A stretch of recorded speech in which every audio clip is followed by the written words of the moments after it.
1절에서 13절 교독하겠습니다. 제가 먼저 읽습니다. 그러므로 하나님께서 주시는 안식에 들어가리라는 약속이 아직 남아있는 동안에 여러분 가운데서 거기에 미치지 못하는 사람이 아무도 없도록 두려운 마음으로 조심하십시오.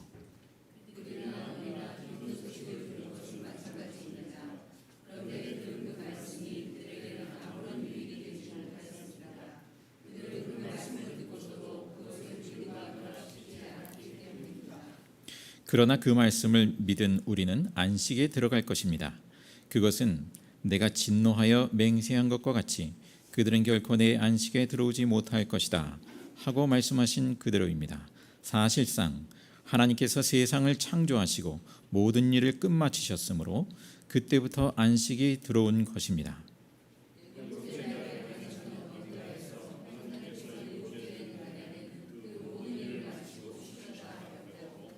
또 이곳에서는 다시 그들은 결코 내 안식에 들어오지 못할 것이다 하셨습니다.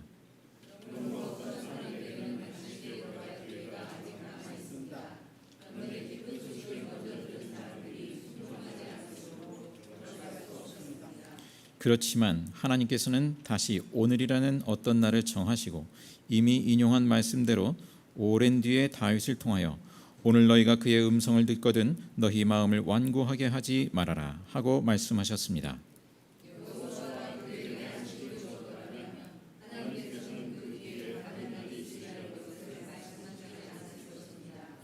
그러니 하나님의 백성에게는 안식하는 일이 아직 남아 있습니다.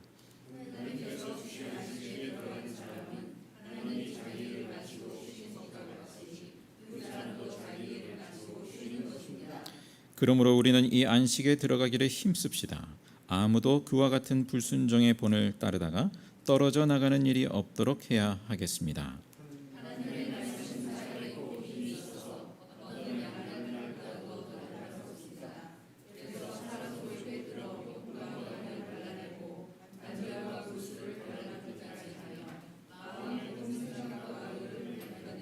함께 읽습니다. 하나님 앞에는 아무 피조물도 숨겨진 것이 없고 모든 것이 그의 눈앞에 벌거숭이로 드러나 있습니다. 우리는 그의 앞에 모든 것을 드러내 놓아야 합니다. 아멘. 계속해서 히브리서 본문의 말씀을 통해서 우리가 주님의 음성에 귀 기울이고자 합니다. 우리가 살아가다 보면 안식을 누리지 못하게 되는 경우가 많이 있지 않나 싶습니다. 안식을 누리지 못한다라는 거죠. 그 요인이 많이 있을 것 같은데요. 몇 가지 짚어본다면 우리가 이제 전통적인 사회일수록 어떻습니까? 나이와 또 직함과 또 성별과 계급 등등 이런 것에 따라서 위계 서열이 굉장히 분명했죠. 윗연배일수록 때로는 마치 병영 사회다 이렇게 표현되기도 했습니다. 부부 관계도 부모 자녀 관계, 시부모와 며느리 관계 등등 그 관계에서 오는 스트레스 또 상처 이런 게 많기도 했지만 또 꾹 참아야 했어요. 그런 전통적인 그 위계 사회 저희 부모 세대는 그렇게 어떤 전통적인 규율이 강한 그러한 시대를 살았구나 이렇게 생각이 됩니다. 물론 오늘날에도 여전히 이어지는 것들이 있고 또 완화된 것도 있고 그러하죠. 근데 이제 갈수록 그런 규율보다도 이제 성과가 중시되는 사회가 된 것 같아요. 예전에도 성과가 중요했겠습니다만 할 수 있다, 하면 된다, 성과를 내야 하는 거예요. 우리 부모 세대 이렇게 생각해 보면 규율도 강했고 이 성과의 부담도 있었고 굉장히 그러한 사회였지 않은가 싶어요. 근데 이제 갈수록 이제 어떤 규율이라는 점은 상대적으로 약화되고 그러나 성과에 대한 것은 여전히 크게 우리한테 부담으로 작용하고 있다라고 여겨집니다. 그런 것들이 스트레스가 되는 거죠. 요즘에 저희 이제 둘째가 그 학원을 다니는데 학원 숙제가 제법 많은가 봐요. 그래서 맨날 12시가 넘어가는 거예요. 물론 딴청 피다 그런 것도 있지만 그래서 아니 뭐 고3 수험생도 아니고 이제 겨우 중학교 1학년밖에 안 됐는데 무슨 숙제를 하느라 뭐 12시 넘어가고 잠을 12시 넘어서 뭐 1시 돼서 뭐 이래 자고. 야, 이건 도무지 아니다. 도무지 숙제가 많다 싶으면 다음에 학원 선생님한테 내가 전화한다. 그렇게 얘기를 했어요. 이게 그렇게 청소년 시기를 어떻게 그렇게 지낸다는 것이 이건 말이 안 된다. 이렇게 생각이 되는 거예요. 이 청소년 때부터 어릴 때부터 그 학업, 입시 뭐 이런 거에 스트레스. 이 부모가 스트레스 주는 것도 있지만 부모가 스트레스를 안 줘도 옆에 다 하고 있거든. 그렇게 저희 둘째가 하는 얘기가 다른 애들은 다른 학원은 숙제가 더 많어. 그러는 거예요. 야, 다른 애들은 어떻게 하고 있다니? 뭐 이제 그렇게 그런저런 얘기를 하는데, 야, 우리가 이 스트레스를 과중시키는 그러한 교육을 하고 있는 것이 아닌가 싶어요. 어려서부터 안식이 없는 거죠. 그나마 애나 어른이나 요즘에는 손쉬운 쉼의 방편이 뭡니까? 핸드폰인 것 같아요. 핸드폰. 틈만 있으면 핸드폰으로 쉬는 거죠. 자, 끊임없이 경쟁하면서 성과를 내야 하는 사회. 그렇다고 한다면 이 스트레스가 쌓이고 그러면 이제 우울증 같은 것이 늘어나죠. 오늘날 우울증이 얼마나 많습니까? 정신적인 스트레스, 그 압박감, 성과를 내지 못하면 못 내는 대로 이 좌절감, 이런 게 다 그런 우울증으로 찾아오기도 하고. 이 규율에 익숙한 분들은 어떻습니까? 이 성경에서도 규율을 봐요. 율법주의로 흐르기가 쉬워요. 성경의 계명을 가지고 이제 가족에게도 명령하고 속박할 수도 있죠.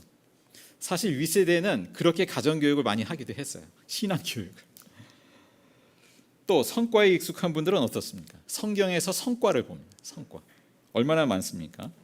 기드온의 300용사가 그 무수한 미디안의 족속을 물리치고 머리가 될지언정 꼬리가 되지 아니하고 뭐 이런 말씀. 30배, 60배, 100배의 결실을 맺고 말씀의 의자에 그물을 내렸더니 그물이 찢어질 지경이 되고 오병이어로 5,000명을 먹이고 뭐 베드로가 설교하니 3,000명이 세례받고 뭐 등등등 얼마나 많습니까? 성경의 내용을 성과를 내기 위한 근거로 또 잘못 좀 적용하기도 합니다. 근데 또 많은 사람들은 어떻습니까? 뭐 성과라기보다 뭐 생존하는 것 그 자체가 아주 힘겨운 버거운, 성과는 무슨 생존 자체에 그 버거워서 살고 있는데 매일매일 해야 할 일을 감당하는 거죠. 아무튼지 간에 이 규율과 성과와 이 생존 경쟁 속에서 안식을 잃어버려요. 우리가 쉬지 못하는 원인 뭐 이런 외적인 것도 있지만 내적인 것도 있죠. 서로 얽혀 있죠. 사람들마다 경쟁심이 있고 그 안에 불안이 있고 두려움이 있고 상실감이 있고 상처와 결핍이 있고 그런 것들이 잠재되어 있어요. 자, 과연 우리는 이러저러한 것들로부터 어떻게 어디에서 쉼을 얻을 수 있을까? 안식을 누릴 수 있을까? 뭐 여러 가지 방편 있습니다만 그것이 곰곰이 생각해 보면 임시적인 방편, 일시적인 방편이에요. 유익하지만 일시적인 방편이에요. 오늘 본문의 말씀은 우리에게 보다 근본적인 안식, 하나님께서 주시는 안식을 말씀해 주고 있습니다. 그 하나님이 주시는 그 안식을 크게 세 가지 차원으로 말씀해 주고 있어요. 첫째는 그 하나님의 그 창조의 일곱째 날의 안식을 말씀하고 있어요. 3절 하반절부터 다시 보시면 3절 하반절입니다. 제가 읽으면 사실상 하나님께서 세상을 창조하시고 모든 일을 끝마치셨으므로 그때부터 안식이 있어 온 것입니다. 일곱째 날에 관해서는 어딘가에서 하나님께서 일곱째 되는 날에는 그 모든 일을 마치고 쉬셨다 하였고, 일곱째 날의 안식, 하나님의 창조 질서가 완성되는 때. 자, 하나님의 그 창세기 1장 2장에 보면 하나님의 창조의 그 마지막이 그 안식으로 끝나죠. 창조의 목표이자 정점이 안식이에요. 창조일에 안식이 있었다라는 것입니다. 오늘 말씀에 보면 하나님의 창조일에 안식이 있었다. 그러니까 하나님이 안식을 닫아둔 것이 아니다. 하나님은 안식을 누리도록 열어놓으셨다라는 것입니다. 그런데 인간의 죄로 인해서 그 안식이 깨어졌죠. 창조 질서가 깨졌습니다. 자, 그래서 나중에 이제 성경에 보면 하나님은 안식일을 통해서 그 창조 사역을 마치고 안식하셨듯이 우리 역시 마찬가지로 노동을 멈추고 하나님 앞에 쉬면서 창조 질서를 회복하게 하셨어요. 예수님이 오셨을 때 안식일에 유독 안식일에 병든 자를 고치시잖아요. 그러니까 안식일은 단지 멈추는 것만이 아니라 하나님의 창조 질서로 되돌아가는 회복시키는 날이죠. 예수님이 그 일을 하신 거죠. 그것은 동시에 하나님 나라가 예수님을 통해서 이제 임하고 하나님의 의를 이루시는 것, 하나님의 의를 이루는 것, 모든 어그러진 것을 바로잡는다는 것. 하나님의 의를 이룬다는 것은 모든 어그러진 것을 바로잡는다는 것이죠. 그래서 우리의 몸과 마음과 영이 하나님의 창조 질서로 돌아가는 것, 이것이 안식이구나, 안식이구나. 예. 이 안식을 누리게 하시는구나라는 것입니다. 두 번째는 안식의 모형과 그림자라고 할 수 있는데요. 가나안 땅에 들어가는 것으로서의 안식입니다. 6절을 보시면 6절 말씀. 그러므로 어떤 사람에게는 안식에 들어갈 기회가 아직 남아 있습니다. 그런데 기쁜 소식을 먼저 들은 사람들, 출애굽 백성들을 말합니다. 이 사람들이 순종하지 않았으므로 들어갈 수 없었습니다. 가나안 땅에 들어갈 수 없었어요. 동시에 안식에 들어갈 수 없었어요. 자, 가나안 땅에 들어가는 것이 안식에 들어가는 것으로 표현됩니다. 그러나 가나안 땅에 들어간 그 자체로 안식에 들어간 건 아니에요. 가나안 땅, 이 안식의 모형과 그림자죠. 가나안 땅에 들어가서 하나님의 통치 가운데 그 질서 가운데 살아가는 삶, 그것이 안식에 들어가는 거죠. 자, 이어지는 8절에 보면 여호수아가 그들에게 안식을 주었다라면 하나님께서는 그 뒤에 다른 날이 있으리라는 것을 말씀하시지 않았을 것입니다. 예, 여호수아가 인도에서 가나안 땅에 들어갔잖아요. 그런데 안식을 준 것이 아니다. 그 자체가 하나님께서는 그 뒤에 다른 날이 있으리라는 것. 그 안식의 날, 뒤에 보면 오늘이라고 표현되는 그 안식의 날이 있으리라는 것을 이제 말씀하시죠. 예, 이것을 우리에게 빗대어 본다면 가나안 땅에 들어가는 그 목표에 도달하는 것이 안식이 아니다, 진정한 안식이 아니다라고 하는 것처럼 우리 역시 우리가 목표하는 바가 있지 않습니까? 소원하는 바가 있지 않습니까? 그것이 이루어진다고 해서 그것이 안식이냐? 우리가 위안을 받기는 합니다만 그것이 진정한 안식을 누리는 것은 아니다. 그 모든 것은 일시적인 방편에 불과하다라는 것이죠. 우리는 좀 더 지나면 또 불안해지고 두려워지고 또 염려하고 근심하고 시기 질투하고 뭐 경쟁하고 뭐 이런 가운데에서 또 안식을 잃어버릴 거예요. 진정한 안식에 이르지 못한다라는 거죠. 세 번째, 예수 그리스도로 인해서 장차 들어갈 안식을 말씀해주고 있어요. 9절 말씀을 보시면 9절 말씀. 그러니 하나님의 백성에게는 안식하는 일이 아직 남아 있습니다. 했죠? 그리고 11절에 보시면 그러므로 우리는 이 안식에 들어가기를 힘씁시다 했어요. 자, 예수 그리스도 안에서 장차 들어갈 안식. 근데 이 안식에 들어가기를 힘쓰자고 권면하고 있습니다. 어떻게 안식에 들어가는가? 2절에 보니까 2절을 다시 돌아가면 2절에 그들은 여기 출애굽 백성을 의미합니다. 그들이나 우리나 기쁜 소식을 들은 것은 마찬가지입니다. 자, 기쁜 소식을 들었어요. 자, 시내산에서 언약을 맺고 출애굽 백성들이 하나님의 백성 되게 하시고 가나안 땅을 약속을 받고 했단 말입니다. 기쁜 소식이죠. 또 우리 역시 이 히브리서의 독자들 또 우리를 포함해서 기쁜 소식, 예수 그리스도를 통해서 우리에게 이제 초대한 그 하나님 나라의 복음의 소식 들었단 말입니다. 마찬가지란 얘기입니다. 그런데 들은 그 말씀이 그들에게는 아무런 유익이 되지 못하였습니다. 그들은 그 말씀을 듣고서도 그것을 믿음과 결합시키지 않았기 때문입니다. 믿음과 결합시키지 않았기 때문입니다. 그러나 그 말씀을 믿는 우리는 안식에 들어갈 것입니다. 자, 하나님의 말씀, 복음의 말씀을 믿음으로 안식에 들어간다 말씀하고 있어요. 믿음으로. 그런데 히브리서에서 오늘 본문에서 보면 믿음은 곧 순종을 의미합니다. 믿는다는 것은 말씀에 순종한다는 의미예요. 오늘 본문 기록된 본문 읽은 본문 이전에 히브리서 3장 18절을 보시면 성경에 참조하시기 바랍니다. 18절을 보시면 제가 읽습니다. 하나님께서는 누구에게 하나님의 안식에 들어가지 못하리라고 맹세하셨습니까? 순종하지 않은 사람들에게 하신 것이 아닙니까? 결국 그들이 들어갈 수 없었던 것은 믿지 않았기 때문임을 우리는 압니다. 출애굽 1세대는 하나님의 약속의 말씀을 믿지 않았기 때문에 순종하지 않았고 가나안 땅의 안식에 들어가지 못하였다라는 것이죠. 안식에 들어가지 못하였다라는 것입니다. 믿지 않았기 때문에. 믿지 않으니까 순종하지 못하고 결국에는. 자, 그러면 이 안식이라고 하는 것, 이게 미래에만 있는 것인가? 미래의 안식을 말씀하고 있는데 미래에만 있는 것인가? 그렇지 않죠. 예수님이 안식을 주시는 분으로 오셨고요.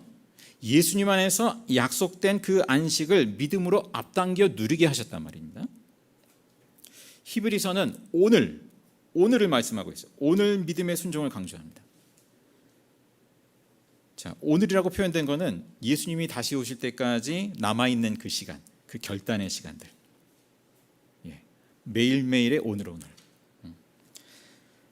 3장 13절에 보시면 이렇게 표현하고 있죠. 오늘이라고 하는 그날 서로 권면하여 아무도 죄의 유혹에 빠져서 완고하게 되지 않도록 하십시오. 오늘이라고 하는 그날. 그리고 오늘 읽은 말씀 7절 하반절을 보시면 시편 95편 말씀을 인용하면서요. 오늘 너희가 그의 음성을 듣거든 너희 마음을 완고하게 하지 말아라. 너희가 그의 음성을 듣거든 너희 마음을 완고하게 하지 말아라 했습니다.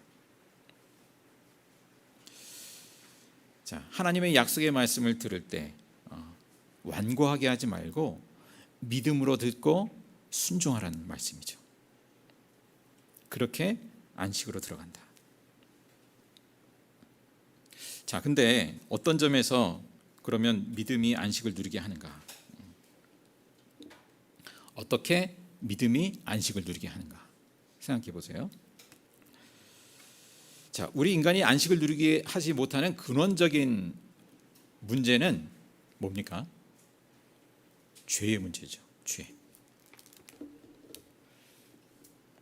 죄라고 해서 우리가 단지 실정법을 어기는 것, 그것만을 의미하지는 않습니다.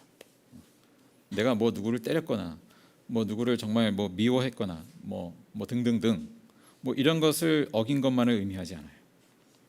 우리 삶의 근본적인 방향이 어떠하냐라는 것이죠. 그 문제죠. 방향. 그러니까 자기중심성, 자기숭배. 일반적으로 사람들은 이렇게 살아간다. 자기중심성으로 살아가고 자기숭배로 살아간다라는 거죠.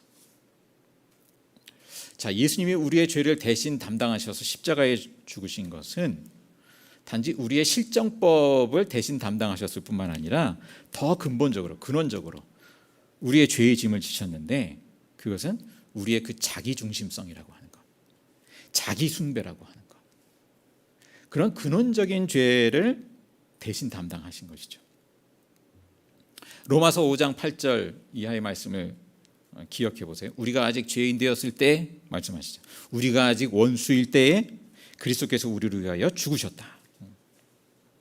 그렇게 해서 하나님께서 먼저 그 예수 그리스도를 통해서 죄의 장벽을 허무셨다는 거예요. 화해의 손길을 내미셨다는 거예요. 하나님께서 먼저 우리와 화해하셨다는 거예요. 그렇게. 자, 우리가 예수 그리스도 안에서 그 사실을 믿고 예수님을 나의 주님으로 영접할 때 무슨 말입니까? 여태까지는 자기 중심성으로 살았어요. 자기 숭배하면서 살았어요. 그런데 이제는 예수 중심으로 사는 거죠. 전환하는 거죠. 예수 그리스도를 주님으로 영접할 때, 이제까지는 내가 주님이었어요, 사실상. 그런데 예수님을 주님으로 영접할 때, 그렇게 전환할 때 예수 그리스도 안에서 안식을 누린다, 안식을 발견한다는 것이죠. 로마서 8장 1절 말씀, 제가 반복을 전에도 많이 말씀드렸는데, 그러므로 그리스도 안에 있는 사람들은 정죄를 받지 않습니다. 정죄를 받지 않습니다. 자, 사단은 우리를 정죄해요. 야, 그러한 죄를 범하고도 너가 구원을 받겠냐? 구원을 받겠냐? 정죄하죠. 그런데 예수 그리스도께서 우리의 모든 죄를 담당하셨다는 사실이잖아요. 그러니까 우리는 뭐 예수 믿은 다음에도 죄를 져요. 뭐 실수해서 뭐 또 홧김에 뭐 이러기도 하죠. 갈팡질팡하고 실수하고 죄 짓고 허물이 있어요. 그런데 그것은 더 이상 어떻습니까? 구원받지 못하는 죄가 아니죠. 구원받지 못하게 하는 죄가 아니죠. 그것은 다만 회개할 죄고, 그리고 뭐 징계를 받을 수 있는 죄이긴 하죠. 죄가 누적되면 징계를 받을 수는 있어요. 그러나 구원받지 못하는 죄는 아니에요. 더 이상 그 죄로 인해서 정죄받지 않는다. 자기를 스스로 정죄할 필요도 없다. 로마서 8장 2절에 그리스도 예수 안에서 생명을 누리게 하는 성령의 법이 당신의 죄와 죽음의 법에서 해방하여 주었기 때문입니다. 예. 우리가 어떤 죄를 지었든 간에 우리가 예수 그리스도를 주님으로 영접하면, 또 회개하면 구원을 받는 것이구나. 죽음을 두려워할 필요가 없구나. 우리 교회 다니는 분들 가운데서도 죽음에 대한 두려움이 많은 분들이 간혹 계신 것을 보게 됩니다. 왜 그럴까? 왜 그럴까? 이 부분이라고 여기십니다. 이 부분이에요. 왜 임종에 처했을 때, 물론 누구나 이제 그런 두려움이 찾아올 수는 있겠죠. 누구나 할 것 없이. 그런데 왜 근원적으로 두려워할까? 예? 그리스도 안에 있는 사람들은 정죄를 받지 않는다라는 이 복음, 이 복음에 대한 확신이 아직 없는 거예요. 믿음이 없는 거예요.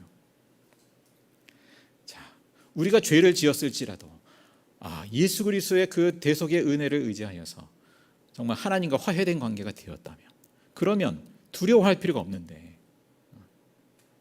거기서부터 안식을 잃어버리는 거죠. 두려움의 그 죽음의 종로를 타는 거예요. 계속해서 안식을 잃어버리고 불안한 거예요. 자, 그 다음에 또 한 가지, 하나님의 말씀이 우리의 실상을 드러냅니다. 그리고 안식을 누리지 못하게 하는 것에서 자유롭게 합니다. 오늘 12절 13절을 다시 한번 같이 읽겠습니다. 12절 13절 시작. 하나님의 말씀은 살아있고 힘이 있어서 어떤 양날 칼보다도 더 날카롭습니다. 그래서 사람 속을 꿰뚫어 혼과 영을 갈라내고 관절과 골수를 갈라놓기까지 하며 마음에 품은 생각과 의도를 밝혀냅니다. 하나님 앞에는 아무 피조물도 숨겨진 것이 없고 모든 것이 그의 눈앞에 벌거숭이로 드러나 있습니다. 우리는 그의 앞에 모든 것을 드러내 놓아야 합니다. 아멘. 자, 하나님 앞에, 오늘 말씀은 하나님 앞에 우리의 모든 것이 드러난다는 거예요. 감출래야 감출 수가 없다는 거예요. 자, 이것을 생각해 보십시오. 이걸 곰곰이 생각해 보면 두려운 일 아니에요? 모든 게 드러난다는 거예요. 우리가 감출래야 감출 수가 없어요, 하나님 앞에서. 그런데 이 두려운 일이지만 그렇다고 두려워할 것은 아니에요. 왜 그런가? 우리를 중보하시는 예수님이 있다라는 거죠. 자, 지난 주일날 이 말씀 읽었습니다. 이어지는 말씀, 오늘 본문 주보에는 수록 안 했는데 14절에서 16절 말씀을 보십시오. 자, 14절에서 16절의 말씀 읽습니다. 성경 가지고 계신 분, 4장 14절에서 16절 시작. 그러나 우리에게는 하늘에 올라가신 위대한 대제사장이신 하나님의 아들 예수가 계십니다. 그러므로 우리의 신앙 고백을 굳게 지킵시다. 우리의 대제사장은 우리의 연약함을 동정하지 못하시는 분이 아닙니다. 그는 모든 점에서 우리와 마찬가지로 시험을 받으셨지만 죄는 없으십니다. 그러므로 우리는 담대하게 은혜의 보좌로 나아갑시다. 그리하여 우리가 자비를 받고 은혜를 입어서 제때에 주시는 도움을 받도록 합시다. 예수 그리스도로 말미암아 은혜의 보좌가 되었다는 거예요. 전에는 두려움의 보좌였어요. 하나님 앞에 모든 것이 다 드러나요. 두려움의 보좌예요. 내지는 정의의 보좌예요. 선한 대로 악한 대로 심판하시는 하나님 앞에 그야말로 정의의 보좌. 그런데 예수 그리스도로 말미암아서 우리가 기쁨으로 담대하게 나아갈 수 있는, 은혜를 덧입을 수 있는 은혜의 보좌가 되었단 말입니다. 그래서 자비를 받고 은혜를 입어서 제때에 주시는 도움을 받도록 하셨다는 거죠. 여기서 제때, 때라는 것이 이제 보통 카이로스와 크로노스를 구분합니다. 크로노스는 우리가 말하는 그야말로 시간, 몇 시부터 몇 시까지 시간. 근데 카이로스는 하나님의 시간이에요. 하나님의 때예요. 자, 하나님이 정하신 적절한 때에 주시는 도움을 받는다라는 것이죠. 하나님이 정하신 적절한 때에 주시는 도움을 받는다. 자, 이 말씀에 근거해서 다시 되돌아가서 12절, 13절을 우리가 이해한다면 이제 하나님 앞에 우리의 모든 것이 속속들이 드러나는 것이 두려움은 아니에요. 이제는 예수 그리스도 안에서 오히려 은혜를 덧입는 것이 됩니다. 하나님의 말씀의 그 거울, 하나님의 말씀에 비유하자면 내시경 다 드러나요. 속속들이 다 드러나요. 다 드러나게 하시고 나의 실상을 알게 하시고 또 말씀이 예리한 칼이 되죠. 칼이 돼서 혼과 영을 갈라내시고 우리의 마음에 품은 생각과 의도가 드러나게 하시고 도려낼 것을 도려내게 하시고 묶여있는 것을 끊으시고 치유하시는 거죠. 우리 안에 있는 어떤 욕심, 자존심, 시기심, 미움 등등등 또 악한 영에 사로잡혀 있는 것 여러 가지가 그런 것들이 다 드러나게 하시고 그것을 수술하시는 거죠. 하나님의 말씀이 수술하시는 거죠. 자, 그 하나님의 말씀 앞에 우리가 믿음으로 반응하는 것이죠. 우리가 그 하나님의 말씀의 그 수술 앞에 외면하는 것이 아니라 그냥 감추어두는 것이 아니라 감출 수도 없는데 묻어두는 것이 아니라 믿음으로 반응하는 거예요. 말씀 앞에 믿음의 순종으로 주님 하나님의 말씀으로 나를 다스려 주세요. 수술해 주세요. 드러내 주세요. 그래서 치료해 주세요. 자, 우리가 수술을 병원에 가서 받으려면 누워서 의사의 그 수술대로 그냥 맡겨야 되는 거 아닙니까? 맡겨야 되는 거 아닙니까? 자, 그게 믿음이죠. 하나님의 말씀 앞에 나를 내어놓는 믿음의 반응으로 도려낼 것을 도려내세요. 치료해 주세요. 자, 그렇게 우리는 미래에 들어갈 그 안식을 앞당겨서 지금 누리는 거죠. 자, 우리를 불안하게 하고 두렵게 하고 우리가 안식을 누리지 못하게 하는 그 요인이 뭐가 있을까? 곰곰이 생각해 보세요. 그게 왜 어디서부터 비롯되었을까? 그게 뭘까? 왜 그럴까? 자, 오늘 우리가 마땅히 누려야 할 안식을 누리지 못한다면 그 이유가 뭘까? 해서 그 하나님의 말씀의 칼날 앞에 그 거울 앞에 드러내고 그래서 수술을 받고 치료받고 매인 것이 풀어지고 그래서 그 안식을 누릴 때 그것이 구원이다. 구원 경험이다 라고 하는 것이죠. 아, 오늘의 안식을 누리는 것이 내가 구원을 누리는 것이구나. 우리는 그런 면에서 구원을 누리고 있는가? 우리는 물론 불완전하기 때문에 때로 넘어지고 또 이렇게 붙들리기도 하고 불안하기도 하고 하죠. 그럴 때마다 우리는 주님의 은혜의 보좌 앞에 나가는 거죠. 은혜의 보좌 앞에 나가서 또 하나님의 말씀 앞에 나를 비춰보고 드러내고 말씀의 수술 칼 앞에 도려낼 것을 도려내고 다시 새롭게 안식의 자리로 나아간다. 자, 그 오늘의 안식 오늘의 구원이 우리 모두에게 풍성하기를 주님의 이름으로 축복합니다. 기도하겠습니다. 우리에게 안식을 주시는 하나님, 오늘도 저희를 참된 안식으로 부르시니 감사합니다. 오늘도 예수 그리스도를 인하여 은혜의 보좌로 나아갑니다. 날마다 은혜의 보좌로 믿음으로 나아갑니다.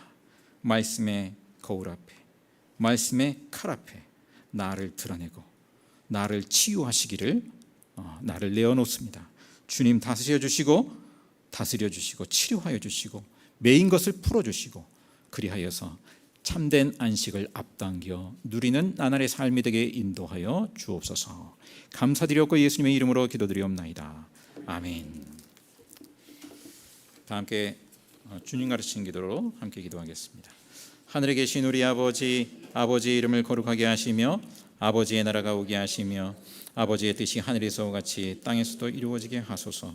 오늘 우리에게 일용할 양식을 주시고 우리가 우리에게 잘못한 사람을 용서해 준 것 같이 우리 죄를 용서해 주시고 우리를 시험에 빠지지 않게 하시고 악에서 구하소서. 나라와 권능과 영광이 영원히 아버지의 것입니다. 아멘. 다 함께 찬송 419장 찬양하겠습니다.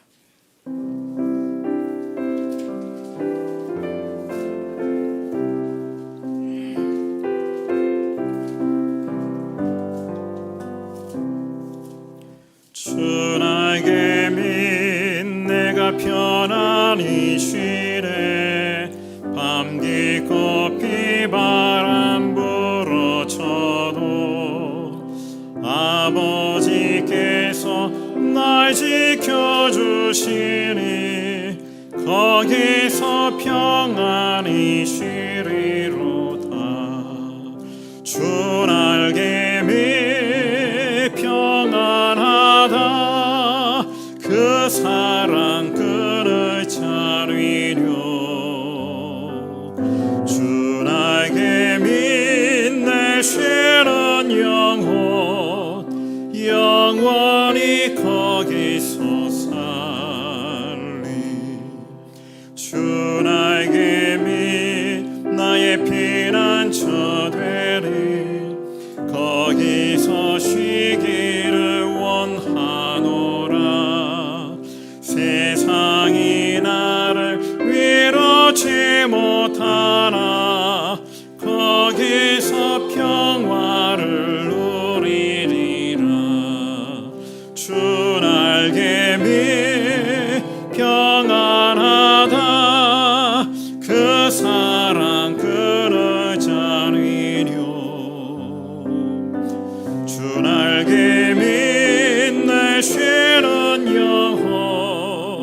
영원히 거기서 살리. 주 날개 밑 참된 기쁨이 있네. 고달픈 세상 길 가는 동안 나 거기 숨어 돌보심을 받고 영원한 안식을 얻으리라. 주 날개 밑 평안하다. 그 사랑 끈을 차리려. 주 날개 밑 내 쉬는 영원히 거기서 살리.